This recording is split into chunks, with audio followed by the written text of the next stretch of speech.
하루에도 수백 개씩 쏟아지는 경제 뉴스들. 복잡하고 재미없고 깊이가 없어서 실망하셨습니까?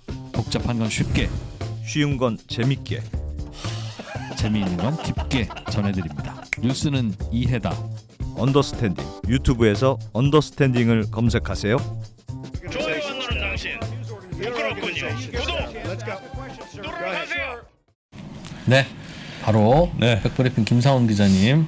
오늘 주제는 우크라이나 전쟁 위기. 심각하네. 업데이트 좀 해보겠습니다. 예. 어서 오세요. 네, 안녕하세요. 김상훈입니다. 예. 그 주말에 전해진 우크라이나 소식... 다녀오셨죠? 아니요. 코로나 때문에 네. 다녀와서 취재를 해야 되는데 또 주말에 전해진 소식이죠. 예. 조 바이든 대통령이 사진을 잠깐 먼저 보여드리면 하나 띄워주세요. 이게 폴리티코에서 나온 기사입니다. 네. 딱 집었죠. 2월 16일 날 네. 푸틴이 우크라이나를 공격한다라고 바이든 대통령이 동맹국들에 얘기를 했다. 저 기사가 아주 폭발력이 있었죠. 맞습니다.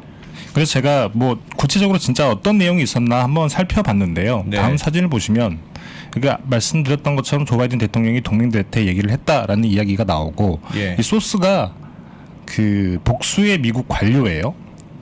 복수의 미국 관료들이 16일 날 러시아가 우크라이나를 침공한다고 말했다더라. 네.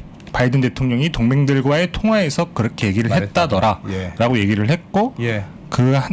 임박했다라는 표현이 있죠. 네. 그리고 구체적이고 굉장히 두려울 만한 수준이다. 그 네. 첩보가 이런 얘기를 하고 있습니다. 와. 영어 수업 시간 같아. 그래서 이게 공습과 미사일 폭격으로 시작이 될 수 있다. 네. 미국의 분위기는 이러한데 네. 근데 같은 기사에 같은 내용이 뭐가 있냐면 이게 잠시만요. 영국 관료 이야기입니다. 예. 우리는 그 첩보에 대해서 해석을 달리한다. 그리고 이후에 있는 두 명의 외교관들 예. 본인들은 그렇게 생각하지 않는다라고 얘기를 하고 푸틴이 만약에 그렇게 하면 굉장히 실수가 될 거다. 비용도 많이 들고 그 다음에 그 우크라이나는 전쟁을 하게 되면 모든 걸 걸고 싸울 텐데 니들이 감당할 수 있겠느냐 뭐 이런 얘기를 했다고 얘기를 합니다. 네. 그래서 사실 저희 그 한국에 전해진 소식보다는 조금 정보가 상반돼 그러니까 있죠. 미국의 정보 당국에서 파악한 것과 영국의 정보 당국이 파악한 거는 조금 상황이 다르다는 네네. 기술이네. 맞습니다. 기사네요. 예. 그리고 미국에서 했던 되게 재밌는 얘기 중에 하나가 그 제이크 설리번 미국 네. 국가안보보좌관이 2월 20일 베이징 올림픽이 끝나기 전에 러시아가 우크라이나를 침공할 수 있다. 이렇게 얘기를 합니다. 예. 그래서 왜요? 올림픽 끝나기 전일까? 예. 그래서 제가 조금 살펴보니까 유독 러시아 같은 경우에는 올림픽 때 전쟁을 많이 했더라고요. 러시아가요? 네. 꼭 전쟁이라고 하기는 뭐하긴 하지만 2014년도에 크림반도 예. 사진을 잠깐 보여드리면 이게 우크라이나 지도입니다. 네. 밑에 있는 게 크림반도죠. 이 크림반도를 2014년에 러시아가 강제 병합을 해요. 예. 이때 러시아 소치에서 동계올림픽을 열고 있을 때예요. 러시아에서 동계올림픽 하고 있을 때 하고 있을 때 여기를 네. 강제 병합을 합니다. 그리고 2008년도에 이 밑에 조지아라고 하는 나라가 있는데 네. 이 조지아를 침공할 때도 그때가 베이징 올림픽 개막일이었어요. 뭔가 러시아에서는 손 없는 날 뭐 그런 건가요? 왜 뭐 전 세계 사람들의 이목이 그쪽에 쏠려 있을 때 굉장히 급습을 하는 방식을 택한다라고 볼 수 있는데 그래서 지금도 중국이 동계올림픽 하고 있으니까 맞습니다. 이때 하면 대충 넘어가지 않겠느냐. 그럴 수 그래서 있겠네요. 그 주말에 사실 바이든과 푸틴이 또 회담을 했죠. 예. 그런 소식이 전해지고 난 다음에 11일 날 보도가 됐고 미국 시간으로 12일 날 그 바이든과 푸틴이 통화를 했는데 조금 그 시점이 미묘해요. 원래는 14일 날 통화를 할 계획이었는데 땡긴 거죠. 12일로. 예. 그래놓고 미국에서 먼저 미국 관료발로 11일 날 보도가 나간 거예요. 올림픽 전에 전쟁을 할 수 있다 얘네들이. 그래서 결국에는 뭐 전쟁이 날지 안 날지는 모르겠지만 이 일이 사전에 먼저 다 전달이 된 거죠. 왜 근데 16일을 딱 찍었을까요? 2월 16일. 그게 조금 아리송하긴 한데 2월이라고 하는 날짜는 사실 굉장히 조금 설득력 있는 분석들이 있어요. 예. 이게 사진을 또 잠깐 다시 보여드리면 사진 하나만 띄워주시겠어요? 이게 라스푸티차라고 하는 자연 현상인 건데 특히 러시아, 라스푸티차요? 네, 러시아나 벨라루스, 우크라이나에서 많이 벌어지는 현상입니다. 네. 그래서 겨울에 땅이 얼어 있다가 예. 3월 되면 해빙기 때문에 다 진흙탕으로 변한다는 거예요. 아. 이 사진이 어떤 사진이냐면 옛날에 나치 독일 독소 전쟁 때 독일이 소련으로 진격을 하다가 여기에 안 빠져가지고 진흙탕에 그쵸. 붙어가지고 차가 못 지나가는 정말 거야? 대단한 방어선이다. 그래서 예전에 나폴레옹도 러시아 원정을 할 때 이것 때문에 실패를 했다라고 얘기를 하더라고요. 마리건 탱크건 아무도 못 가네. 그래서 별명이 있는데 진흙 장군. 진흙 장군. 얘네들이 전쟁을 뭐 승리로 이끈다. 뭐 이런 표현인 것 같은데. 그래서 2월이라고 하는 얘기는 미국 그 국제 전략 문제 연구소. 땅이 녹기 전에. 네. 1월이나 2월 때 침공할 가능성이 굉장히 높다라고 이미 분석이 나왔었던 상황입니다. 그러니까 지금 분석은 만약에 러시아가 우크라이나 진짜 침공하면 올림픽 때 정신 없을 때 아니면 혹은 땅 녹기 3월 전에. 되기 전에 땅 녹기 전에 딱이네. 폐막일이 그래서 2월 지금- 20일이라 며칠 안 남았거든요. 네. 그래서 딱 2월 16일이라고 하는 날짜가 나온 것 같은데 아. 그러네요. 실제로 어떻게 봐야 됩니까? 뭐 그래서 이런 얘기가 나온 이유 중에 하나가 예. 또 잠깐 뭐 배경 설명은 굳이 안 드려도 될 것 같은데 이게 사실 우크라이나랑 전쟁이 일어날 수 있다라고 하는 얘기는 12월쯤에 많이 나왔어요. 예. 사진을 잠깐 하나 또 보여드리면 이게 그 위성 사진인데 네. 옐냐라고 하는 러시아와 예. 우크라이나의 접경 지역에 이렇게 군대들이 주둔해 있더라. 아. 그래서 이게 그 워싱턴 포스트에서 12월 달에 보도를 하면서 아 전쟁이 임박했구나. 예. 그 당시에 뭐 17만 명까지 증강을 한다라는 보도가 나오면서 그런 얘기가 나왔었는데 네. 실제로 최근에 그 월스트리트저널이 분석한 기사를 보면 이렇게 주변에 접경 지역에 굉장히 군대들이 많이 있죠. 저 점점이 맞습니다. 군대예요? 예. 네네. 이 녹색이 보병이고 예. 회색이 기갑, 그다음에 이 빨간색이 전술부대. 뭐 이런 건데 이 얘네들 어디서 왔는지 한번 추적을 해보니까 이렇게 왔다는 거예요. 블라디보스톡에서도 왔네요. 그렇죠. 극동 지역에서도 멀리에서도 다 오고 왔다. 조지아 지역에서는 크림반도로 오고 네. 저 위에 있던 군대들 다 밑으로 내려오고 예. 실제로 이쪽으로 그 군사들을 많이 집결을 시켰죠. 진짜 힘들었겠다. 저기서 올 거면. 와. 그래서 12월에 위성 사진을 보니 이렇게 됐더라라고 하는 예. 보도가 전해지면서 이제 전쟁 위기가 발발한 거 아니냐라는 얘기가 나왔었고. 예. 그리고 또 이 같은 경우에는 그 미사일 여단, 탄도미사일 여단들이 이렇게 전진 배치가 됐습니다. 더 뒤쪽에 있다가 네, 네, 네. 우크라이나 인근 지역으로 다 그렇죠. 전진 배치됐다. 그래서 미사일이 거의 우크라이나 전역을 다 커버를 해요. 예. 그리고 이거는 해군입니다.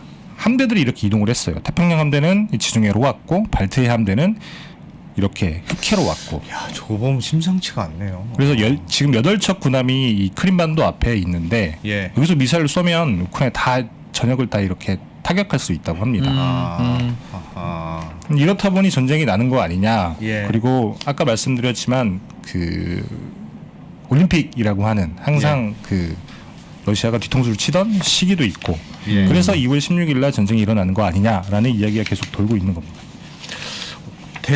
전쟁이 일어날 가능성이 높다고 사람들은 봅니까? 어떻게 요즘 예상들을 하고 있어요? 미군이 개입할 가능성이 매우 높으면 네. 전쟁은 안 일어날 것 같고 예. 미군이 네. 개입 안 할 거라는 생각이 강하면 전쟁 나겠죠.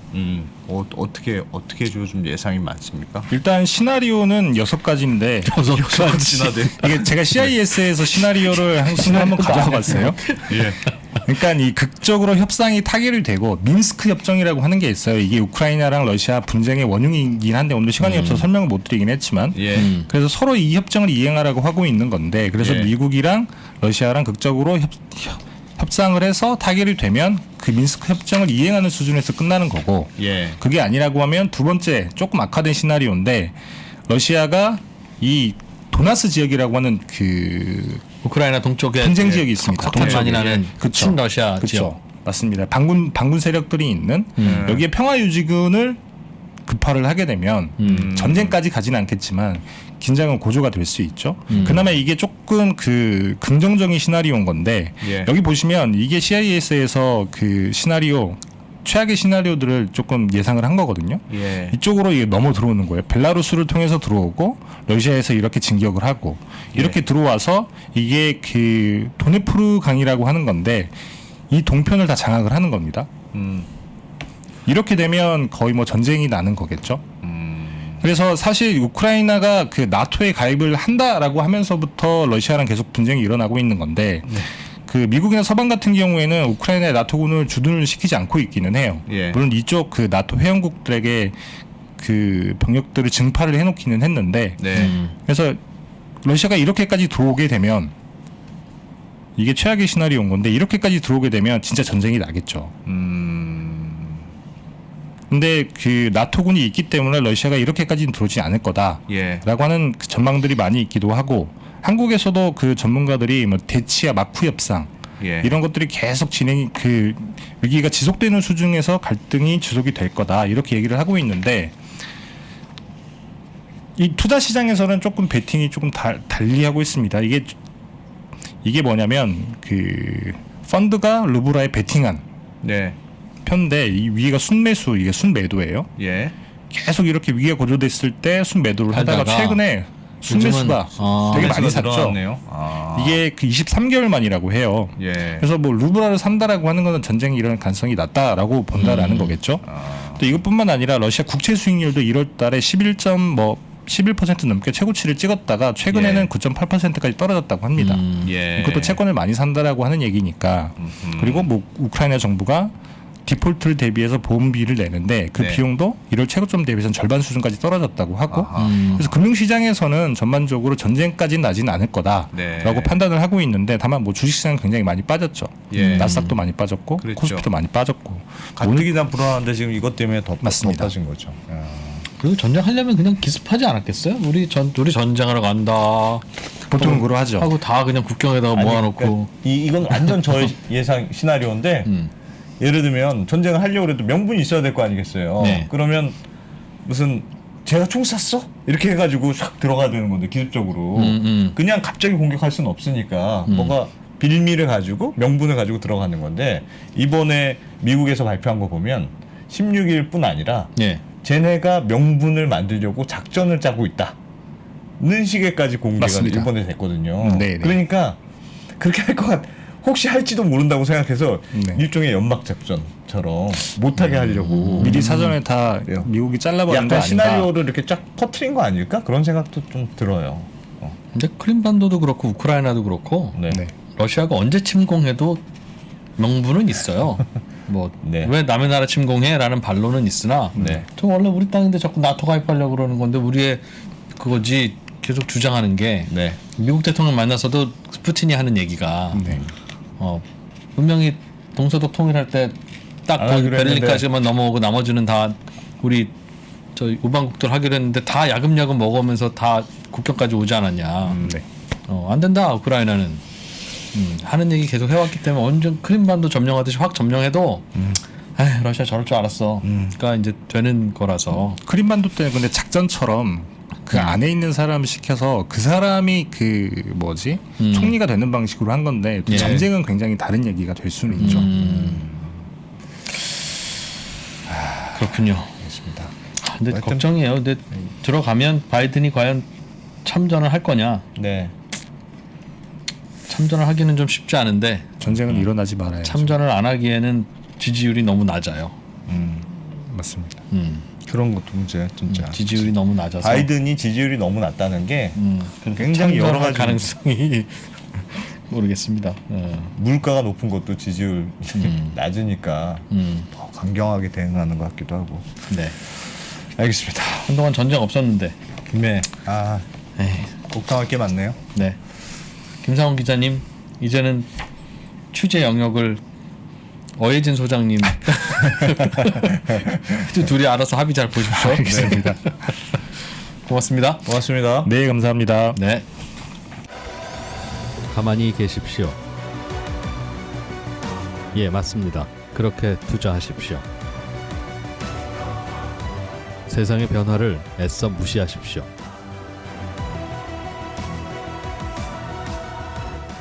이전의 방식으로 세상을 볼 수가 없어진 겁니다.